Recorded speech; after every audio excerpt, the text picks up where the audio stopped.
एक बार फिर से स्वागत है आप सभी का मेरे YouTube चैनल पे।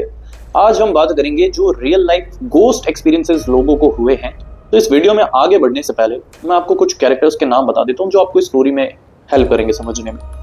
एक रवि नाम का शख्स है जो कि एक ऐसे गांव में रहता है जहां से शहर 15 किलोमीटर दूरी पर है एंड इतने नजदीक होने के बावजूद भी उस शहर में लाइट नहीं है, यानी कि रात जब हो जाती है तो भयंकर अंधेरा छा जाता है। इतना अंधेरा कि एक शख्स अपने पास में कौन खड़ा है उसे भी नहीं देख पाता। तो सोचो गांव के बाहर का क्या हाल हुआ।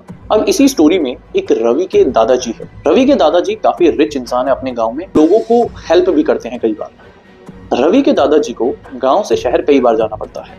अभी इस स्टोरी में एक और कैरेक्टर है जिसका नाम है शंकर। शंकर एक गरीब किसान है एंड उस पर कर्जा बहुत है एंड उसे अपनी बेटी की शादी करनी है। अब जब वो अपनी बेटी की शादी करता है तो उसको पैसे की जरूरत होती है, तो वो जाते हैं रवि के दादाजी के पास। और रवि के दादाजी बहुत जेनरस इंसान थे, उन्होंने शंकर को पैसे उधार दिए।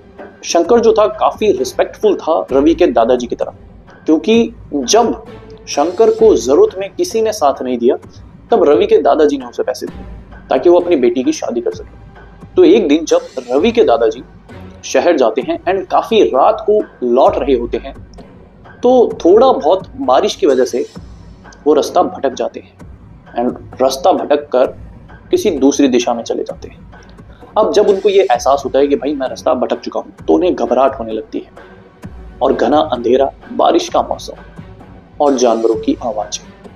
रवि के दादाजी को लगता है कि आज वो घर नहीं पहुंच पाएंगे। करीब 1-1.5 घंटा जंगल में इधर से उधर भटकने के बाद रवि के दादाजी को एक आवाज सुनाई देती है। वो किसी शख्स की आवाज थी। पीछे मुड़ के देखने की कोशिश ही करते हैं तभी वो आवाज कहती है, पीछे मत मुड़ना। रवि के दादाजी पीछे नहीं मुड़ते हैं। अब जो भी कोई शख्स था उसके हाथ में लालटेन थी जिससे रवि के दादाजी को रास्ता देखने में हेल्प हो रही थी। अब वो आवाज कहती है कि चलिए मैं आपको घर तक छोड़ता हूं। रवि के दादाजी ने जैसे ही वो आवाज पहचानने की कोशिश की तो रवि के दादाजी को एहसास हुआ कि ये आवाज किसी और की नहीं बल्कि शंकर की है। पर दादाजी पीछे मुड़कर नहीं देखते हैं एंड उस आवाज से बातें करने लगते हैं। आपकी बेटी कैसी है, ससुराल में सब कुछ ठीक है, फसल कैसी हुई है और घर में कैसा है। शंकर सारी बातों का जवाब देता है। थोड़ी ही देर में गांव की पगडंडी आ जाती है एंड जैसे ही दादाजी गांव की पगडंडी से गांव में एंटर होते हैं वो आवाज और रोशनी गायब हो जाती है। दादाजी थोड़ा आगे गांव में बढ़ते हैं तो देखते हैं बहुत लोगों का झुंड है एंड वो बातें कर रहे हैं और जाकर जब देखते हैं तो सामने शंकर की डेड बॉडी होती है।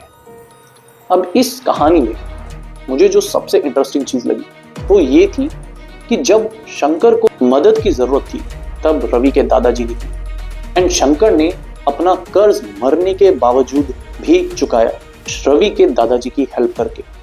तो आपको ये स्टोरी कैसी लगी कमेंट करके जरूर बताना।